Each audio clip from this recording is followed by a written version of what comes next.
ఎడారిలో జలధారలు. రచన doctor K Job Sudarshan. నేను సింహము నోట నుండి తప్పింపబడి తిని.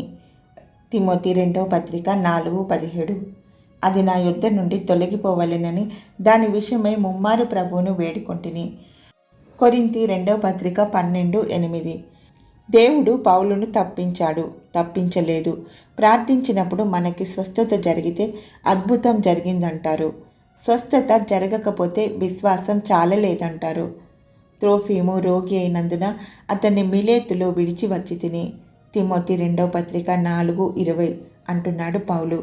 సాక్షాత్తు పౌలు తన సహచరుడైన త్రోఫీమును స్వస్థపరచలేకపోయాడు.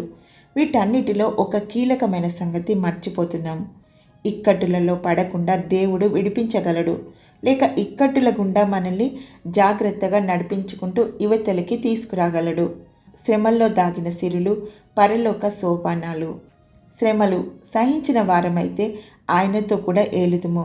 తిమోతి 2వ పత్రిక 2:12. శ్రమ మా కొరకు అంతకంతకు ఎక్కువగా నిత్యమైన మహిమా భారము కలుగజేయుచున్నది. కొరింథీ 2వ పత్రిక 4:18. శ్రమల పాలవడం అంటే ఆయన శ్రమలలో పాలివాడనగుట ఎట్టిదో ఎరగడమే. ఫిలిప్పీ 3:10. శ్రమలు అనుభవిస్తే విస్తారమైన ఫలం వస్తుంది. యోహాను 12:24-25.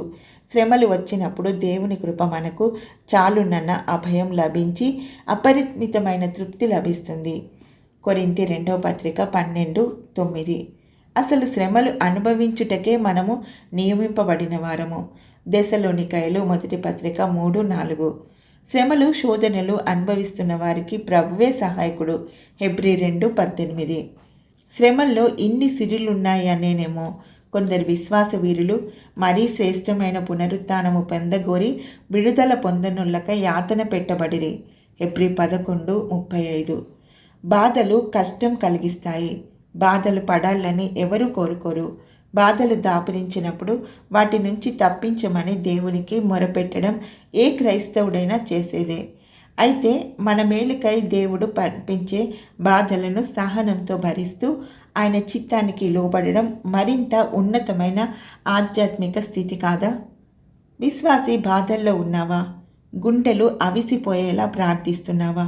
ఆశించినది జరగడం లేదా? అది నీ విశ్వాసం సరిపోక కాదు. దేవుడు నిన్ను కావాలని శ్రమల పాలు చేస్తున్నాడు. నిన్ను పీడించాలని బాధించాలని కాదు. ఆ శ్రమల్లో ఆయనకే తెలిసిన గొప్ప మేలు ఉంది. పర్వాలేదు, ఆనందంతో సహించు. ఆ యేసు నామం కొరకు అవమానం పొందుటకు పాత్రులమని ఎంచబడినందున వారు సంతోషించుచు. అపోస్తల కార్యములు 5:41.